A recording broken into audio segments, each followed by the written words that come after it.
Wallahi, we came here to teach him a lesson. He came to teach you a lesson. Generally all of you.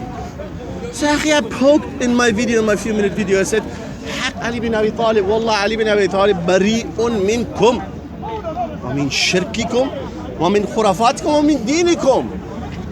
So I believe Ali bin Abi Talib is very innocent of you and your religion, and this khurafat and shirkiyat that you attribute to him.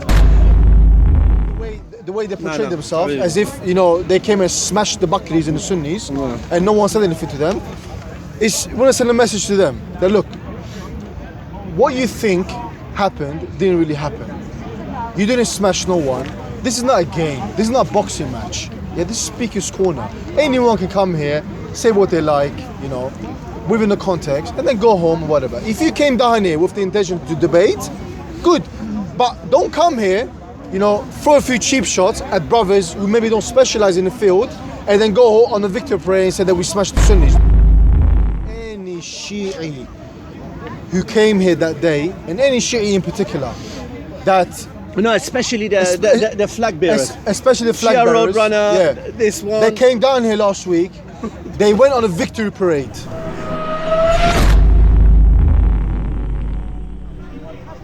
If we go just through the chapters, and I'm not even saying we go into the hadith itself, just the chapters of Al-Kafi, just the chapters. I had a show, I'll never forget, 2015 in my live show. I had one show. What did I decide to do? I said, you know what? I said, the viewers, you don't even need to go into the hadith. You know, Khulaini, like every other muhaddith, he put the chapters, the beliefs, and then he put a hadith in it. So there might be here and there weak according to some shit, but the belief itself, the chapter, is very important. For example, chapter about the Imam knows when he dies. The Imam knows every leaf that falls on the floor. Yani descriptions of ghaib that are for Allah only. So this is with regards to ghulu. This is with regards to ghulu, and we can talk about it in the future. Now back to Chowdhury. The first excuse they brought was Anjem Chowdhury in 2013. And I already clarified this with Muhammad Hijab on his channel. Alhamdulillah, it has plenty of views, many saw it. But one more time, just quickly. I said, we're not going to debate with you. You're an associate of Anjem Chowdhury. A'udhu billah. A'udhu billah of being the neighbor of Anjem Chowdhury, let alone being his associate. I don't want to live in the same borough as Anjem Chowdhury. And I'm not saying this to please these guys or anybody or non-disbelievers, no. I say this because that's why I told quickly my story. Out of conviction I left Shiism and I entered Islam, inshallah, completely. And out of conviction I'm not an associate of Anjem Chowdhury. What is the background story? Demonstration 2013 in front of Iranian embassy. Look at the irony.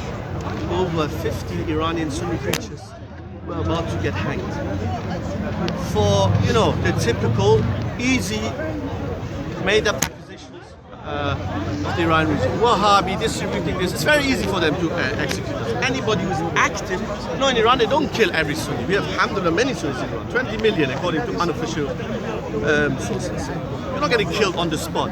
But if you are active da'wah, a threat, so we went there to demonstrate, me and my sheikh only, to demonstrate in front of the embassy. What happened? Chowdhury in this lot, from left, right, and center. I didn't even greet him. Took the mic, said what I said, left. Before I left, I said on the mic, because suddenly these people are around me. I said, we are with no group here. Me and my friend. Not him, my sheikh. So I said, I explained this to these people. I said, this was already clarified.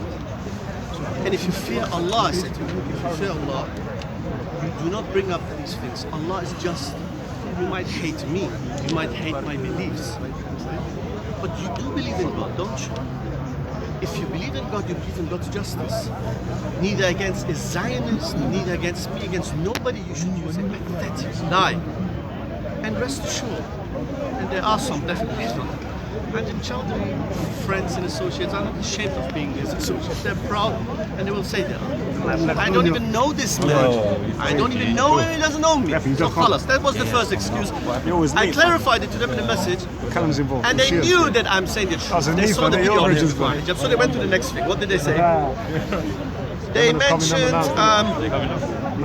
my ethnic background. So because you are Persian, you're from Iran, you always mention Iran. That's the only credential you have. When did I ever anywhere said you have to debate me or take me serious because you know I'm ex-champ for Iran? That's enough. Did I ever say something like this? In fact, with my hijab last summer, what did I say to hijab? I said something on the line. In it by itself, being an ex-Sunni, ex-Christian, even being an ex-Christian, I take the side of the Christian friend. Doesn't mean that somebody claims he's an ex-Christian or Muslim. That's Hujjah. Foxtrot. Foxtrot. C-O-V. It is not. C-O-V-F-F. It is the haq is haq. What's your email? Even if Just send me a message on there and I'll give you my email. I don't have YouTube account. Even if a million people go, Because I just wanted to clarify that one thing, wallah. And I'm not going to Haq give me 2 minutes. It's hard now because I'm recording this now, it's quite important. Can you get it from anyone else? Because it was interesting to the interview. Take my number down and It is interesting generally to people, and it is an actual phenomenon. I write and contribute on the website Sunnis of Sunnah. One of the first Sunni blogs in the world in exchange since 2006. Yeah. I wrote an article If you go for to this YouTube, website. yeah, you can look at my channel. I don't have YouTube account. Wallah, I don't have time. I'm never coming here again, innit? That's why. Wallah, I'm never coming here again. I just want to clarify that one matter about Ikhwan supporting Hezbollah, that's a lie. Even in That's a lie. there is now articles written about it. This is not rare. YouTube on there. There's one article I don't have even YouTube by Washington, my former Shia scholar. He called them Persian Salafis. The article is famous on the net. It's by a former Shia Muhammad. Something about Ikhwan Muslim. Shia scholar. So I never made this a big deal. This is not a dalil. I'll delete the number after. I won't keep it. Background is not an evidence for them to take me serious. So ajib. Because of other reasons. And they know the reasons. That's why they don't come. We'll speak about the other things. So ask quickly. To ask you about this. They came down here, they challenged Maha Hijab, they challenged a few other brothers. Yeah? So you made the video, Yes. you challenged them. You said, listen, if you want to come down in 30 people, and you want to challenge people, I will debate you by myself. I will debate all of you. You already debate all of them, basically. So why do you think they are turning you? Because I myself spoke to them. And I was going to make that clear. I spoke to Hassan Shemrani, the big one, with the glasses. And he didn't want to debate neither. So why do you think they don't want to debate? Brother, remember a few months ago, you told me that through, you asked the cameraman of this Rafida.org, the associates of this firebrand extremist cleric, Abdul Hamid. You asked him, what about Shubairi? None of them got back. And you told me that he won't debate you. Shubairi is the one who... And I mentioned this in my video, by the way. The video I made was... The video I made yesterday? The day before yesterday I made it. The day before yesterday I made the video and challenged them. There I mentioned that on the day where Muhammad Hijab... Do you guys know who Muhammad Hijab debated last summer? MashaAllah, may Allah bless him with his polo shirt. Easy. He came with the polo shirt. The Shia man came with a robe and with 10 books. Robe and 10 books. Muhammad Hijab, this is not his field at all. The shubuhat and these doubts, recycled doubts that Shias learn, is their whole religion. They busy themselves the whole day with this. Muhammad Hijab called me in the morning while I was eating breakfast and I prepared him. I'm not saying this to show off. I'm saying this, that Muhammad Hijab called me, he said, Akhi, what about this? I said, and mashallah, and you know who Muhammad Hijab debated? You have to understand that thaqafa, the culture of them. You don't get that black tie, turban. You don't get that black turban just like that. Another with a bigger black turban must give you. He's a talibul ilm in their madhab. Miskeen. We're going to make videos against him as well. This miskeen is Said Hosseini Shubairi. Well, what did he say? There's a video of him where they ask him, imagine they're tullab. These are the tullab, the students. There's a video of him, this guy who debated Shemrani, where somebody asked him a simple question in Arabic. He said, هل ممكن أتكلم بالإنجليزية? Scheme. So this rope man in the turban, who's the Talib al-Ilm, knows no Arabic at all, very broken Arabic. I'm not saying again, I'm not an expert. I'm not mocking people for their language, for their mistakes. I do mistakes, as I said, in Arabic, in Quran, and everybody, even the biggest Qari makes it. These people talking about the best of best after the Anbiya, Ashab al-Rasul. These people who don't know the difference between fi'l madi and mudari, these people coming and talking like this about the deen of Allah, as if this is a game. These people don't deserve to be mocked. These people deserve to be refuted with evidences. People who know their religion. I don't prefer people who are Zorro-like, but if nobody comes to say Zorro, we even debate Zorro. So, when I made the video 2 days ago, yeah, but what else is this when you hide yourself? What is this? When 2 days ago when I made the video, when I recorded the video, so this Muhammad, what was it? Ah yeah. So this Shubairi guy said no. That was the one I prepared. Oh, Muhammad Hijab, may Allah bless him. He has knowledge. He's a knowledgeable brother. May Allah bless him and increase his knowledge. Even what Shiism, he has knowledge. When I say I prepared him, he knows that's my field. So I gave him some extra cookies. And he used it well. He used it well. So imagine if someone from us, who is Muhammad Hijab prepared himself like in a morning and a few days before, maybe privately himself, for himself, debated one of the Tulab al-Ilm. I don't care if they say, well, he's not our strongest. He's a Talib al-Ilm according to you. Mu'ammam, Sayyidna. So this is so this guy, Muhammad Hijab debated. As far as we know, he doesn't want to. If he comes now, ahlan wa sahlan. Khushu Mahdi, come. We will debate. Then there was the Sayyid Hamid, the other one, the Iraqi. Second debate. The second debate was here with Sayyid Hamid, the Iraqi guy. One time, this is what I'm witness. I have a friend, Alhamdulillah, the ex-Shia community. I don't care, there might be ex-Christian community, ex-Muslim community. I'm in my own world, alhamdulillah. The ex-Shia community is growing. In my circle, where shall I start? Ex-Shia, Bu Ammar, where should we start? In our group alone. So a friend of mine, Iraqi ex-Shia, asked this Hamid, he said, do you want to debate? Okay, I'm in Iraq. 1 month, 2 months. Do you want to debate? No, I don't want to. Hassan Shemrani didn't do well against, I don't know, I never had a debate so far, public in English, had a pre-debate with Allah Yari, maybe two. Anyway, I said, no, I don't want to, I'm not interested. Okay, proclaim victory. Did we proclaim victory? You don't know, do these childish things, don't proclaim victory. Just say he didn't want to, it's all right. Now to candidate number 3. Now it gets interesting. So when they came last week, 2 of these guys, and you guys don't know, I will tell you guys, and the viewers might don't know, 2 of them, from those 30 plus very brave lines of Rafida, 2 of them are their chief priests, if you like. Yeah? You call them chief priests, or like their leaders. The strong Tulab al-Ilm. One is the Sayyid Ali, the one with the glasses. One is the Sayyid Ali, that was at the Muhammad Hijab first debate as well in Slough.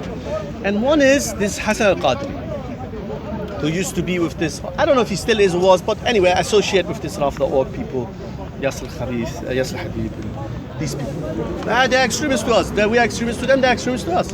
And if they use stuff against me from news, well, I have never been in newspapers, but if they use stuff against me from newspaper, Yasser Habib was many times in the newspaper declared as a firebrand extremist cleric, and they're his associates. If we were pathetic, we would use these things in pictures, say, oh, look, they stood with Yasser Habib. There's plenty of pictures of them. Anyway, so 2 of them, the Sayyid Ali and Hassan Qadri. Some are witness here. When the Hassan Qadri, the bigger one, came, what did he do? What did he do and what did he say? What did he do? What did he say? He said, we came here. What are your witness? You know what we want his witness. Very short, brother. No. What did he say? Who did he want to debate? Because we want to be fair. He said he has some shurut. Someone of shakhsiyah, someone of ilm. What else he wants? Shuhra, I don't know how many super, if you put like condition, I don't want to. Just say you don't want to. Why, what did he tell you, brother? He wanted to debate Zakaria. Who is Sheikh Zakaria? Who's that? Zakaria must be a very famous, of very high character persona, because he said he wants to know shakhsiyah. Is he that, akhi? Definitely not in this field. Definitely not in this field. All right. Anyway, I watched the video from the last till the end, from the beginning till the last one. I don't know if you asked him someone, but somebody said on the comments, then why did you want to debate there? He said, yeah, only on that day. And then he said, I think in the video, somebody mentioned he himself, yeah, where's Muhammad Hijab? I would debate him, but he's not here. So the point is, he was here last week, and he was ready to debate Muhammad Hijab, and even Sheikh Zakaria, whoever it is. So if he was ready to debate Sheikh Zakaria and Muhammad Hijab, one day storming the park with 30 people, oh, nobody here? All right, I have to fly back to Iraq or wherever. I'm never going to come back now. I'm going to come back in a few months or whatever. And then when I put myself forward, I say, oh, hello, salaam alaikum. I was asleep. I work 7 times a week. I teach Sundays, alhamdulillah, Arabic and Tajweed. I couldn't come. I just came now. So I said, well, even today, it's difficult to come. I said, all right, okay, I'm going to come. You're going to debate me? No. You're nobody. Huh? But Sheikh Zakaria is Imam Zaman or what is it? No, you're rude. Okay, in my video, I made one comment. I poked a little bit. You can't be so sensitive like a diva. I poked a little bit because when he walked to the park, he shouted, he said to this brother Shamsi and his people, he said, Wallahi, Haq Ali bin Abi Talib. Haq Ali bin Abi Talib will always prevail. We'll never forget Haq Ali bin Abi Talib. And then, another bit of the video, isn't it the truth? And another bit, he shouted, Wallahi, we came here to teach him a lesson. He came to teach you a lesson.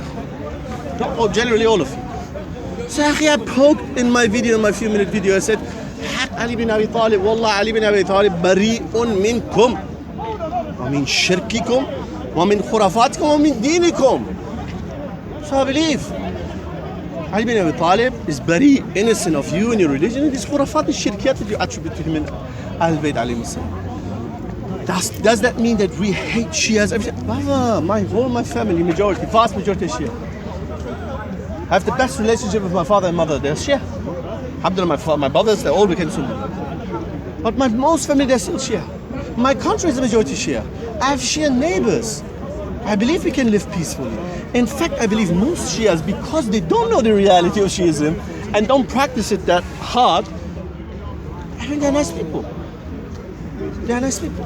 But those who practice these khurafat and these dalalat, who provoke people, calling the Prophet's wife, sallallahu alayhi wasallam, this very guy that you talk to, brother, has videos on his channel or on YouTube channels where he's responding in a very... We watched these videos. He's a jahil. He made a video series refuting Da'wah Man.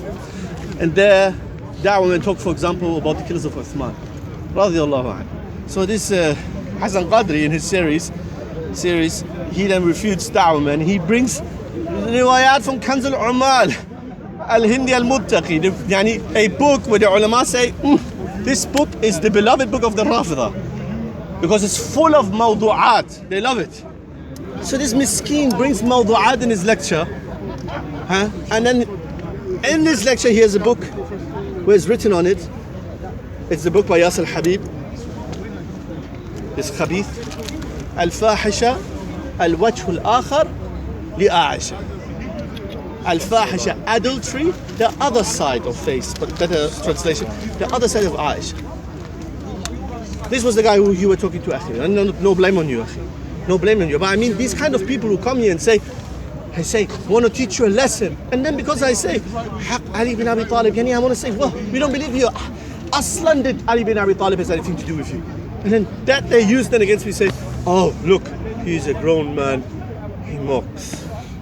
Well, I'm a diva now. I'm insulted now. I don't want it. But storming the park with 30 people, but that's all right. That's all right. Anyway, there's a few more points. We don't want to make it too long. There's a few more points. So this Hassan Shemrani says he's not interested about. Oh yeah, he also said to you in phone calls that he doesn't even care about that his Rafida org associates, even if he's not part of the team anymore. He doesn't even care, and he doesn't know about, because they started. It's not from these Bayat Ghadir. They started last year based on this one single photo. There's a reason why I was never seen with Anjem Chaudhry except on the one photo. Why? If you've been seen with someone just one time accidentally, he's in your close proximity because he jumped into your demonstration. Obviously, the reason why you've never been seen before after the picture is because you don't know this person. Who spread this lie in the first place? These Rafida org liars. What does this person say to you on the phone? If he was genuine and he wants dialogue and peace, and he said to you, there should be peace with us. We agree all of this. How can then somebody say, I don't even care about that? I haven't even watched it. Didn't he say to you, you told me that he said, I haven't even watched the video. I'm talking about the video where me and Muhammad Hijab, where I clarified that I have nothing to do with this Khariji terrorist. Nothing to do with it. I explained on my Twitter, by the way. I'm not here to mock Anjem Chaudhry, but just from a theological point of view. That he's a Khariji terrorist, there's no doubt for me. But on top of it, he's a Jahil. He's a Jahil, he's a Qadi who doesn't know Arabic. I watched a video, an Egyptian Coptic Christian refuted him, asked him some questions in Arabic, he couldn't. So I don't associate myself with clowns, let alone Khariji clowns. So this person, Hassan Qadri, back to him, the big one who came here last week, says to you that he's not interested in or what we have clarified about the lie. So basically he's not interested, these people lied about me. And I'm a potential someone, and I'm your friend, we talk about you with you, or you talk to him. We might have debates, discussions, you said why not?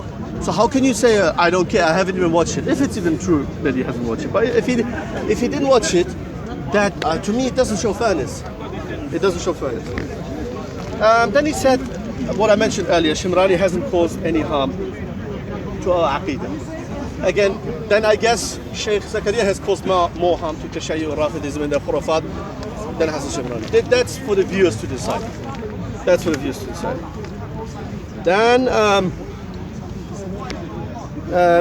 teach them a lesson. We mentioned that he talked about he said, I'm not famous, we talked about this.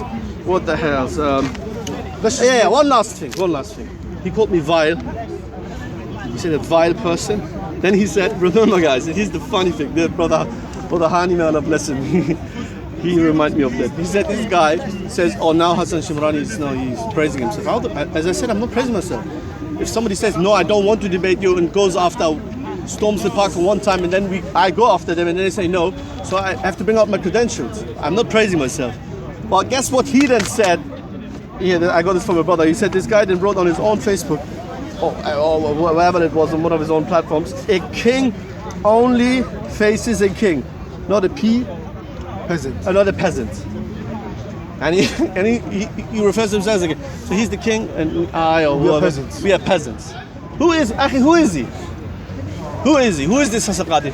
And I remember you told me when you asked him, who are you? He said, do you think I never debated behind the camera? You, mashallah, then you told me you answered correctly. He said, publicly, who are you? Look, who did you debate? I think the most important thing is for us to, obviously we don't make it too long, is to send a clear message to any Shi'i who came here that day, and any Shi'i in particular, that no, especially the flag bearers. Especially the flag Shia bearers. Roadrunner, this one. They came down here last week. They went on a victory parade. Ha, hu, Allah, salawat, and all these kind of childish slogans. And no, salawat is not childish. No, I'm saying. You mean the way? I'm saying the way they portray themselves, as if they came and smashed the Bakris and the Sunnis, and no one said anything to them. We want to send a message to them that look, what you think happened didn't really happen. You didn't smash no one. This is not a game. This is not a boxing match. Yeah, this is Speaker's Corner. Anyone can come here, say what they like, within the context, and then go home or whatever. If you came down here with the intention to debate, good. But don't come here, throw a few cheap shots at brothers who maybe don't specialize in the field, and then go on a victory parade and say that we smashed the Sunnis. No, this is not the case. Let's not be kids.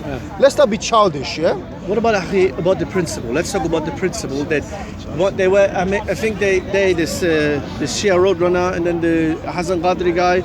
Some people are laughing. Okay. So they made a mockery out of the principle. Of the principle. We have a principle that we don't debate Ahl Bidah. Yeah. Yeah. And they said we should rename it. Oh yeah, he said they should rename it. We do not debate any Shia who's learned. Now, in Arabic we say the sihr has come back from the Sahir. Now they flip on them. Yeah. So we can flip the same thing on them. So let's talk just quickly on this principle. The principle, and I heard this brother Shams saying, the principle is correct. I studied this as well. It's a basic classical principle, and it's very logical. It is a Am principle. Am means general. It's a general principle that not every layman goes and debates any religion or sect. You can't.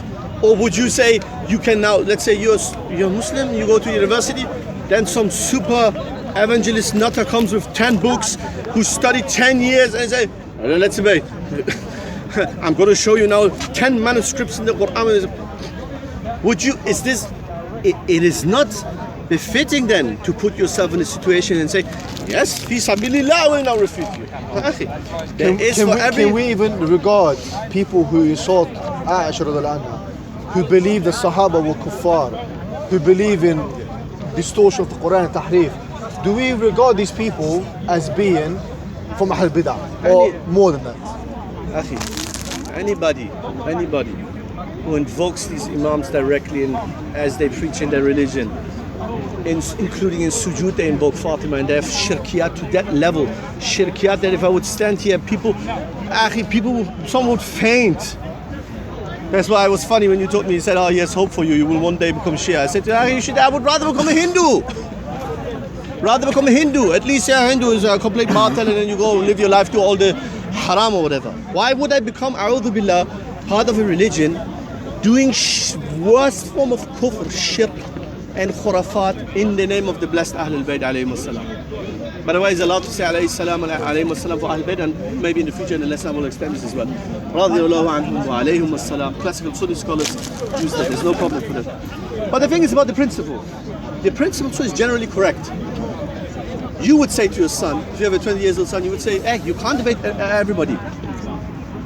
So what did they claim? They claimed, for example, you told me that this Hassan Qadri said, yeah, you bullied Shias in this park. Akhi, I'm never in this park.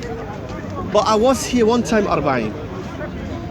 And I saw Muhammad Hijab. Since when does Muhammad Hijab, is he known for bullying people? I was a witness. There were Shia youth. Yes, they were not knowledgeable. But we discussed it. But we discussed with them.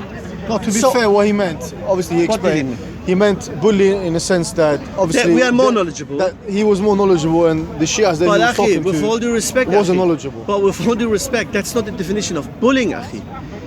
You know what the problem is? The problem here is not Muhammad Hijab or even you or anybody who at Arba'in stands here and says to the Shia, so you do Arba'in? What is Arba'in? I know, yeah. What is Arba'in? Oh, it's 40 days after Imam Hussein Shahada. Again, we roam the streets, and again, self-flagellation and hitting and wailing, and again, mashallah. You do that for the Prophet ﷺ as well, isn't it? No. I know these questions. He might be able to answer in one way or another. Although it's definitely a weak way, but anyway. But whose fault is it that you and Muhammad Hijab are always here and discuss with them? With a young Shia and they don't turn up. Is it fair to describe that as bullying? The point is, if they were frequently here, then they, instead of these youngsters at Arba'in or whoever he thinks that Muhammad Hijab bullied them, he could have been here instead. Or others who have always time if he hasn't got time. So it's not, do you understand? It's not Muhammad Hijab's fault or your fault. It's the fault of their community. Funny enough, they call it now the Rafidi corner. You saw it. In UFC, they call it the Rafidi corner. Never was anyone here? They call it the Rafidi corner. So if it's their corner, ahlan wa sahlan. As I said, I live peaceful, alhamdulillah. I lived in 2 European countries. I have issues with nobody. Most of my family are Shia. I do not believe in any violence, any nonsense, Shia killing. I don't even believe that all Shias are kuffar. Hiwar. I have a ilmi, academical definition. I don't say every Shia, everybody who calls it. I defend Shias often. And you're my witness. If Sunnis say some jahl statements, Shias after prayer, they do this and say Jibreel made a mistake. Taqillah, it's got to be quiet. Don't talk nonsense. Don't worry, they're drowned in shirkat and khurafat. You don't need to make up some nonsense, which by the way is not complete nonsense anyway. It is a qawl of Ibn Taymiyyah that was an older Shia sect that used to do this, not the 12. And other things, if people make mistakes, I even defend them. But yes, me, you, and I believe every Muslim, Ahl Sunnah wal Jama'ah, who is firm in his Aqidah, who have studied, theologically opposes their theology. We call a spade, and that's it. That's it. And if they say, one thing we forgot to mention, anti-Majus, first they claim, remember, they lied last year, or 2016. They said, he's the owner of Anti-Majus. I said to them, Wallahi, if I'm the owner of Anti-Majus, Alhamdulillah. I'm not the owner of Anti-Majus. I know the owner, yes. And I've contributed, I made some translations for them. It's not mine. Do we agree with everything on this channel, Akhi? No. We don't agree with everything. So it can't be indiscriminately be referred back to me as if it's mine. So anyway, the principle is generally correct. Shamsi, as I said, this brother, I don't even know him. But I saw one video of Shamsi with this roadrunner, Shia roadrunner. I saw with the Shia roadrunner of Shamsi. Shamsi did not debate him. Shamsi stood to his principles. As far as I know, correct me if I'm wrong. He talked, then the Shia wanted to debate, and then Shamsi said, I do not debate. I do not debate. That has nothing to do with being coward to me. To me, it has to do with, I do my da'wah, I tell you what from my point of view, Shiism is batil, khurafa and zandaqa, and then I say ma'asalama. Now you can stand here, roadrunner, and then you can talk. Say whatever you want. So this is one type, the Shamsi brother type. Me and your type, we say, Mashi. Tayyib, that's correct, the principle is correct. But we have incidents in the history of Islam, and many scholars, and I don't call myself a scholar, but we have people who are mutakhassis, who are specialized in certain fields. They might even know more about a sect than a hafiz, muhaddith, right? Scholar. Because I was 2003 in Qom. I was sitting next to Khamenei. Not that means that makes one knowledgeable. I mean, I went into Khamenei groups, WTF, into the Shirazi type. I know them. So we believe, and I include you into this, that we would debate them, and you did debate them. Whatever they say about you, you did debate them. And they might say, yeah, we don't say that last Sunday nobody was ready, but Fulan didn't want to, Fulan didn't want to. Whatever the case, you were ready to debate Zakaria, Muhammad Hijab, and then when this brother said, yeah, what about now, what about next week? Then he said to you, Akhi, no, first time, trashy place. Then he said to you, trashy place, I'm not going to come here again, I'm out of the country anyway. Well, I'm fair. If you ask me, is this an ideal place for Hiwar? Of course it's not. It's not. However, even he saw it as a darura. Sah wala la? Even he saw it as a darura to come. So if you could come one time, why not come? And it's unattended. And then they said, what shall we do? One of them said, do you guys advertise when you come? You guys come with 30 people. If you come with 30 people, if you start a carnival, yeah, then you have to tell at least the people, hey, we're going to start a carnival, come with 30 people, yeah, make sure you're there. Isn't it? So it was upon them to advertise and tell us, him and anybody, we would have come. As I said, I worked from early morning till now, traffic from all of East London till here, and we arrived here just for Salah. I did it fi sabilillah, and I would have done it last week. So these things, and alhamdulillah, one last word, I saw comments. People are not dumb, including their own people, even their own people. That's why, you know what I've realized, Akhi? Not many of their own people comment. Because you know why? It's psychology. They know this is, you can't defend it. Too many tanaqudat, it's too much contradiction. then someone, they know exactly who I am. They know of which, I'm from the 12 Shia team. I had a live show for 4 years. They know me. And saying things like, he's a nobody, he's nobody. The Sunni view, the Shia view. The non-Muslim will say, hey, the guy's a nobody, but who's then Zakaria? Who's then Muhammad Hijab? Everybody, why are you? I'm going to teach you guys a lesson. Haq Ali bin Abi Talib will never be forgotten. This is it, akhi. Anyway, we don't care. I don't care for their names. For me, akhi, including this Hassan Qadri, as I said, I went through his refutation of Dawah man. Akhi, Dawah man is not knowledgeable, akhi, in this field. I don't know Dawah man. I met him once, but on this field of Tashayya, he has no clue. He went so basic stuff he mentioned, and he refuted Dawah. This Hassan Qadri is a jahil, akhi. It's a jahil. The only thing, and I know if they think that I don't know, I know their tactic. I studied them. I studied people bigger than himself who bring adalat al-sahaba. Adalat al-sahaba for them is a can of worms that they open and then do this, whoof, throw on you. And then you have to do this. And he will say, hey, look here, why did adalat al-sahaba, why did the sahabi did this? Why this? Why did your ulama make tawfiq of all your sahaba? Why are they udul by definition? Blah, blah, blah. And then you have to shubha. You have to clean yourself from these shubhat. Huh? So, the hujum is on you. Whereas what we want from them is to say, Ta'alu, itini dalil, bring me your dalil for this claim that me and you have to follow 12 infallible imams that are superior and mighty, idol breaking Ibrahim alayhi salam. That Imam number 10 and 8, Imam number 12 who became Imam Zaman when he was between 5 and 7, like the Dalai Lama. Have you seen the Buddhist, the leader when he became the Imam Zaman of the Buddhists, he was like a little boy. The Rafida have 3 Imams at least who were little 5, 6, 7 years old. Now, is this a khalal? It is a khalal. If these people are superior than the mighty Anbiya and they believe that they're superior, and we have many more questions. Is there any questions?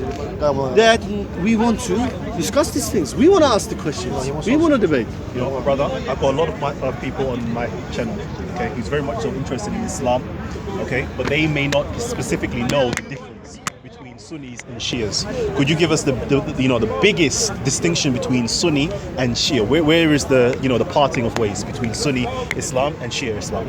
Well, the biggest misconception is in Western eyes, the Shiism is like Catholicism, and well, it is. Shiism is like Catholicism actually, but like the numbers are divided between Catholics and Protestants. That's not correct. People, Ahl Sunnah Jama'ah, despite differences here and there, but umuman as a aam, that they're Sunnis, and they are of 4 schools. They are the vast majority, over 90% of the ummah. The small 10% of the Shias who within themselves have many, not just sects like we have, like fiqh and stuff like that. They have like completely other, like Ismailis are considered another religion according to the 12 and vice versa. Their religion is based on the ghulu, exaggeration with the family of the Prophet sallallahu alaihi wasallam. That's it. The cousin of the Prophet has become the center of the religion. Their creed says that the most superior creation is Muhammad. I don't lie about Shias, I used to be Shia. When you look in Shia literature, yes, the creed, it's written that Muhammad sallallahu alaihi wasallam, afdalul khalq, sallallahu alaihi wasallam. Muhammad is the best of all creation. And this statement, is it true in Sunni societies? Wallahi al-azim it is. Sunni in Muslim life, it is Allah the Creator, worship of the smallest form, it's only for Allah. Never ever is Prophet Muhammad in any shape or form, sallallahu alaihi wasallam, worship. Never. However, as a role model, for a human in this life, you hear constantly Rasulullah, the message of Allah, the message of Allah, message of Allah. That is why everything revolves around him. Whereas in their religion, everything mainly revolves about Ali bin Abi Talib, the cousin of the Prophet ﷺ. That is why the greatest Eid. Have you heard of the Muslims' Eid? What Eid do Muslims have? Eid of the Muslims. Eidul Muslims. Fitr. I'm asking what Muslims. Eidul Fitr. Eidul Fitr and Eidul Adha. Those are Eid. Eid. Eid Fitr Adha. What is Eid al-Fitr about? After worship of 30 days, fasting is worship. Yeah, for Ramadan. After fasting, worship of 30 days, we have a Eid. Eid comes from Aada, it comes from Aada from coming back, because it comes back every year. We have a Eid. We eat and we celebrate. So it's all for the Creator. Eid al-Adha is for the Creator again. In remembrance of Ibrahim alayhi salam, Abraham who sacrificed the sheep. You know what the biggest Eid in their religion is? Eid Velayat, Eid Ghadir, Eid Velayat. The day, it's a lie, Buhtan. And by the way, they called the group after this lie. And the incident is true itself, but they made it out of proportion. Their biggest Eid is Ghadir, Eid Ghadir. They call it Eidullah al-Akbar. The greatest Eid in the eyes of. So what is the greatest Eid in the eyes of Allah according to the Shia religion? The day when the cousin of the Prophet became the leader. You understand? The greatest Eid in Shiism is not Fitr, Eid al-Fitr. It's not Eid al-Adha. It's not some made-up Eid the day when the Prophet was declared the Prophet or anything with the Prophet. So basically, we're not the same religion, basically. Although we have similarities, yeah? We have similarities, and most Shia laymen do not know much differences. But in essence, modern day 12ism, we have to be specific. I used to be a 12er Shia, the majority of Shias. Modern day 12ism has so much deviated from Islam in all its forms, from the way they worship, from their Eid, from the way they invoke. It's so much deviated that there is definitely argument, there is room to argue that this is not even Islam. This is some form of paganism in the name of the Prophet's progeny. So where I really want to go with this is it's the major issue, okay? In terms of Aqidah. Well, the major issue is for everybody, what you can read up online. It is claimed the major issue is only the difference between successorship. It's not true. It's not only successorship. Because you could believe, for example, that Ali was the right successor after the Prophet. You have some Shiism in yourself, some Shia beliefs.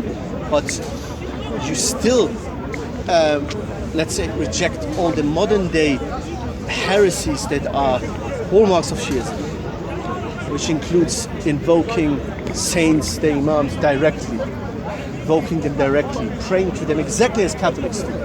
Exactly the same thing, and exactly the same excuses as Catholics do. You will never see a Catholic who will say, I'm a pagan, I'm an idol worshipper. He will have his Mary picture there. He will say, Sweet Mary, ask her directly for help. And then when you hold him there and say, isn't that paganism? No, that's what the Protestant dudes say. That's not. We are doing tawassul. We are doing intercession. They do the same with the Prophet's family. All the bid'ah, all the dalalat, all the misguidance that the Prophet cursed, literally. The Prophet ﷺ, let me tell you something very beautiful. It's a Sahih hadith. The Prophet was informed about the Habasha, about the Ethiopians, when some Sahaba moved to there, and what some Sahaba have seen there. They told the Prophet they have seen images, because they're saint worshippers. I'm not saying to insult anybody, but to us, to Islamic theology, this is saint worship. Images of Saint X, Y, Z, especially in the Orthodox Church and the Catholic Church. So when the Prophet saw this, he said, these people who have started this and doing this, basically, are the most cursed of all creation. People who have exaggerated with their saints, that eventually these saints have turned into demigods, even if they don't call them God. Practically, they are treated as God. Even if they don't know, none of them will call them God. No Catholic will say Mary's God. Well, they call her the mother of God, but they will invoke her directly, pray to her directly, hang up her picture, seeking blessings, all these things, and all these things you will only find in Shiism. I go as far as to say, I haven't seen any Islamic sect where you see so much similarity in pagan rituals that resemble the rituals of the Hindus and some Buddhists and the Catholics and the saint worship than the 12 Shia. And I advise you and the viewers to check. There's a very beautiful video by the BBC where the reporter, it's very beautiful, type it, BBC Imam Rida Shrine, Iran, something like that. The reporter's English man, he is in Mashhad, Iran, at the shrine of Imam Rida, and he's astonished. He said, I see people here praying to the Imams and invoking them directly. So even this non-Muslim understood clearly, these people here are worshipping the Imams. They are whatever they will call it. They can call it whatever they want. So this is what it is to us. This is what it is to us. So for us, it's a matter of belief and disbelief and complete analysis, which I believe does this necessitate hatred and violence. They call it non-violent extremism. No, not at all. This is what I call it is being blunt. You can hold your beliefs that are maybe very strict or very straightforward. You are very, let's say somebody's a very passionate Christian. He says, yeah, if you die without this belief, you go to hell. I never got offended. Funny thing is, always people who are atheists, they get offended when you say hell and stuff. If you don't believe in it, you shouldn't get offended in the first place. I have no problem if this Shia says to me, yeah, you are completely wrong. Everything you say is wrong. You will go to hell. It's all right. I do what I believe is right. I'm a Muslim and I do da'wah mostly in the background. And I believe that the fitrah, the natural instinct and disposition of a human being, even if they might not agree with me now, even right now when they're listening this video, deep inside themselves, they know I'm speaking the truth. I have been to Mashhad, I have been to these shrines. I have been to Tehran, Shah Abdul Aziz. I have seen what they do there. Not just what their laymen do and these excuses, oh, it's only the laymen, the scholars don't do this. I've read the books of the scholars. All the exaggeration they've done with the family of the Prophet ﷺ, it turned them into demigods. I've seen this and I believe that anybody, especially someone who's familiar with Catholicism, will see a clear resemblance. The traditional, I repeat, traditional Orthodox Sunni Islam. And no, that doesn't mean necessarily Wahhabism, no. The vast majority of Sunni Muslims, you won't find these pagan elements, this exaggerated saint worship in their societies, in their mosques. You won't. So that's it. Let me ask another question as well. I got a few questions, to be honest with you, but let me ask a couple questions. First question I need to ask is, how can you, as a Sunni, reconcile your differences with the Shia community? How can they come together? Of course, there's a lot going on in the UK right now, in the world right now, but how can, the Sunni and Shias come together and be much more stronger as a unit together? Would you suggest that having more discussions on this topic? Theologically, the differences are too big to have a theological unity. Anybody who is, even from their side, and I have to be fair, there are rational people who, well, at least when it comes to this, who know that the theological differences are too big. And so they argue, and we argue as well, for coexistence. We live, they live. I could now talk about extremist things that they do, like cursing the Prophet's wives on the street, marches, doing that. Let me ask you one thing. If I would walk at Qom, the Vatican of the Shias, and the thing is, most Shia saints are great and honorable people to us. We believe that their names have been misused. We believe that Imam Ali and Imam Hassan and Hussein, alayhi salam, all these great Imams, that they're innocent of the Shias, just like Jesus is innocent of this Jesus worshipper. However, there are some Shia saints that we don't accept in our school. So imagine me going to the Vatican of the Shias and curse that Shia. What will happen to me? I'll be upside down, I will hang. Not advocating that should be done well to me or to anybody else, but I'm just saying that we have to have our limits, and most Shias, I'm happy, and most Sunnis, they are peaceful and they live which are peaceful, and there is no contradiction. There's nothing wrong with it. And I repeat, most of my family are Shias. I know Shia people. I don't hate no Shia people. I don't hate them. I oppose theologically to this sect or religion, if you want to call it. Just like I'm opposed to. For me, if I'm being very blunt, calling Jesus God and Mary Mother God, it's vile. It's wrong. It's paganism. But I wouldn't rub it under the nose of my neighbor every day. You know, we human beings, we have to be sensitive. I can't go to my neighbor who's passionate Christian every day, say, you know what, you're a pagan. No, I don't advocate this. For everything there's a time. And if there would be a time where somebody asked me, be honest, theologically, what do you think about this? Then I would say, calling a spade is not extremism. It is being honest. It's better to espouse and announce these beliefs so that people know, okay, all right, that's your standpoint. There's another point you actually raised earlier on in the conversation about, the 12 and so forth. And, I've personally read in the hadiths, especially in Sahih Muslim, about the Prophet ﷺ actually prophesizing about 12 No, hadiths. it's not a prophecy. It's not. You have it. Well, I give you. I studied this, brother, and you can go to our website, 12shia.net, that deals with Shia misuse of Sunni literature. We have answered all of these. I give you a quick answer.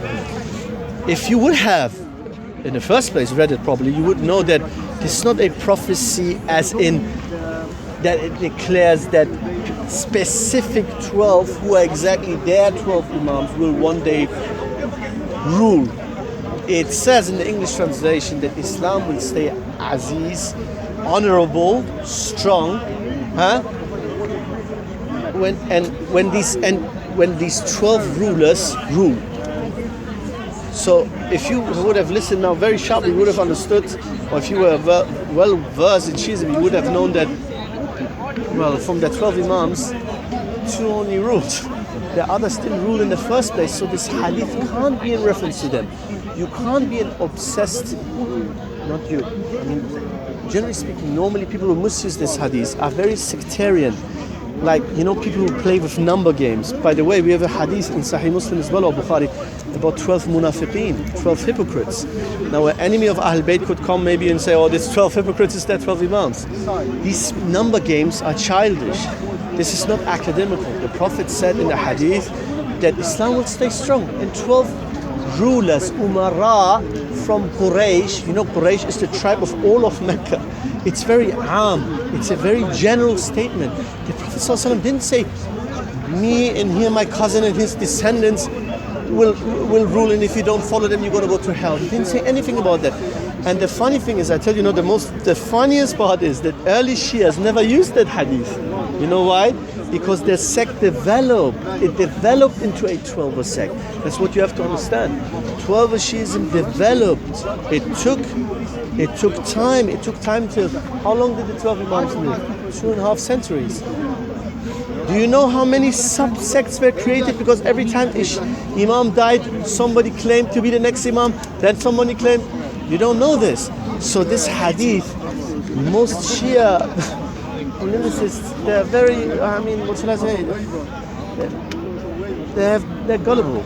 They don't know that this doesn't refer to their Imams, because it doesn't even, it speaks about 12 Umara, or sometimes in some wordings, Khulafa, i.e. people who rule, who have actually ruled. These people rule and Islam is strong. But the Imams never ruled except. And there's more to it. Yeah, just for you to know. Somebody said there's more to it. But I will keep it short, and we have articles about this. Last one. I think maybe my last one. Is everybody okay? I'm trying to educate my own community right now. So, a lot of the times when we're here, they actually bring up the conversation about the Prophet said, I leave you behind 2 weighty things. There's one hadith. One hadith saying about the Quran and Ahlul Bayt, the Quran and the Sunnah. Could you give us a clarification on that, please? Yes, I can give a clarification. Again, I have to first refer to our website, because this is a lecture in itself. But I will try to keep it short. First of all, even the Shias who champion the hadith of Quran Ahlul Bayt, you have to understand, of course, what they mean is Ahlul Bayt is the Sunnah. Because no Shia rejects following the Sunnah. He just wants to, what is the, we say hadaf in Arabic, how do you say in English? What is the intention? What is the intention? Why do they want to say? Because they want to bring their selective Ahlul Bayt and say our selective Ahlul Bayt is what the Prophet here means with Ahlul Bayt. Because what you have to understand, they exclude many Ahlul Bayt that they do not consider as Ahlul Bayt. Ahlul Bayt were not even these 12 Imams, my dear friend. Ahlul Bayt, which means the household of the Prophet, there were many people who were related to him, sallallahu alaihi wasallam, who were considered his Ahlul Bayt. There were many of these Imams who had sons who also claimed what? Imamat. They claimed leadership. So this hadith, it's a whole lecture for itself. But we say, hadith of Quran and Ahlul Bayt, the most authentic version is in Sahih Muslim. If the ziyada, some of them argue there's an interpolation, ziyada, idraj, ziyada. They use some terms that they don't even understand themselves. The hadith is 100% Sahih. As-sahhul hadith, the most authentic hadith in Sahih Muslim, where the Prophet ﷺ said, Inni tariku fikum al-thaqalayn, kitab Allah. And then he said, I leave behind you two weighty things. And then he says, وَأُذَكِّرُكُمُ اللَّهَ فِي أَهْلِ بَيْتِ وَأُذَكِّرُكُمُ اللَّهَ فِي أَهْلِ بَيْتِ وَأُذَكِّرُكُم اللَّهِ فِي أَهْلِ بَيْتِ. And I remind you by Allah with regards to my family. This is exactly Sunni. Sunni belief is that the Prophet left the Quran. The Quran obviously is filled with evidences that we have to follow the Sunnah. We don't need necessarily, but besides we have hadith. عليكم بسنتي بسنة خلفاء الراشدين من بعدي. Upon you is to follow my sunnah and the sunnah of my khulafa ar-rashidin. We have other hadith, but even if we don't have hadith, the Quran itself in many verses, أطيعوا الله وأطيعوا الرسول, follow Allah and follow His messenger. So the Sunni position is unfortunately often, and I say this as ex-Shia, distorted by Shia propagandists, because they will bring out of the plethora of narrations weaker narrations or actual weak narrations. Say, oh, the Prophet said, I leave behind Quran, Ahl Bayt. If you hold on both of them, we don't believe in this version. The most authentic version is in Sahih Muslim, where the Prophet ﷺ said, I leave behind you Quran, وَأُذَكِّرُكُمُ اللَّهَ فِي أَهْلِ بَيْتِ وَأُذَكِّرُكُمُ اللَّهَ فِي أَهْلِ بَيْتِ وَأُذَكِّرُكُمُ اللَّهَ فِي أَهْلِ بَيْتِ. I remind you, Ahl Bayt. And Sunnis believe that's what it is. We have to respect and love Ahl Bayt. There's no contradiction if somebody is Shia or anybody says, yeah, but Ahl Bayt have been harmed, have been oppressed by some rulers. We know that, we don't deny this. Many of the Prophet's companions were also, that's what Shias don't like to talk about it, by the way. It's very, if you're interested in history, by the way, Shias have this madlumiyah mentality. Madlumiyah means this oppression mentality. They always emphasize, oh, the Ahl Bayt were oppressed and that the Shias were a minority. First of all, that the Ahl Bayt, some of them were oppressed. This is what we have narrated. We know this. They were oppressed. They were oppressive rulers. Of course, not the Khulafa ar-Rashidin, not Abu Bakr, Umar, Uthman, and Ali, which the Shia hate the most.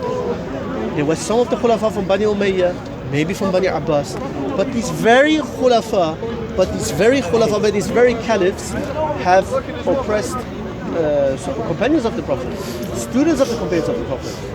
Abdullah bin Umar, the son of Umar ibn Khattab, was stabbed to death in Hajj by the authorities. So this madlumiyah game, that it's only them, and that's why when I approached you, when I said, please don't interrupt, when I approached you, and I said to you that my friend, you made a video kind of in their praise because of the sharp beards or whatever, and they're the underdogs. Study history. Read what happened to my country. I'm a Persian Iranian Sunni. 500 years ago, 1 million Sunnis. Some historians say 1 million, some say 500,000. Numbers are not important because it was a genocide. It was a genocide. It is recorded. It's 500 years ago. Not all Sunnis, alhamdulillah, we are still a large minority of 20% in Iran, although the Iranian government, like all oppressive governments, puts our number down between 9 and 10%. But these things happen to Sunnis as well. Large oppressions by them. And if somebody asks me about, there were Shias in history who were oppressed by some authorities. Well, I say just one thing. Read about how anti-Sunni Orthodox 12 Shia treat is, i.e. Bara'a, this association from those who we love the most, which includes cursing and rituals that I've seen with my own eyes what they do, walking around banners, cursing the Prophet's wife, cursing the Prophet's friend, writing in Iran still, although the Iranian government, because of political correctness. They have their own policies, not because of creedal issues. They believe in it, but they're smart. Many things they don't do in practice. Like, for example, the most vast majority of Shia clerics in Qom are pro-tatbir, pro-self-harming with knives and blades. Most, and this is a fact, is academically, nobody can refute me on this. Most of the major grand scholars in Qom. But the official Iranian policy is what? It's not allowed in the streets. Because of Khamenei, the revolutionary leader who is extremely disputed, and politically you have seen the last few days what happened in Iran. So all I can say is people need to study, need to see both sides, and yes, all I can say I'm convinced of what I do, and I invite people, if they want to learn more from our side and how we respond to this, they should visit www.travelshare.net. It is our website. We believe it is academic. It refutes the most common arguments, including those that you have asked right now, and maybe many of your friends have asked, that I can't possibly now stand here probably more than an hour answer. Last one. No. Your last one was 2-1. Okay, privately last one, yeah? Can we go private last one? It's alright. Private last one. Private last You got to turn off the cameras. My private last one is this.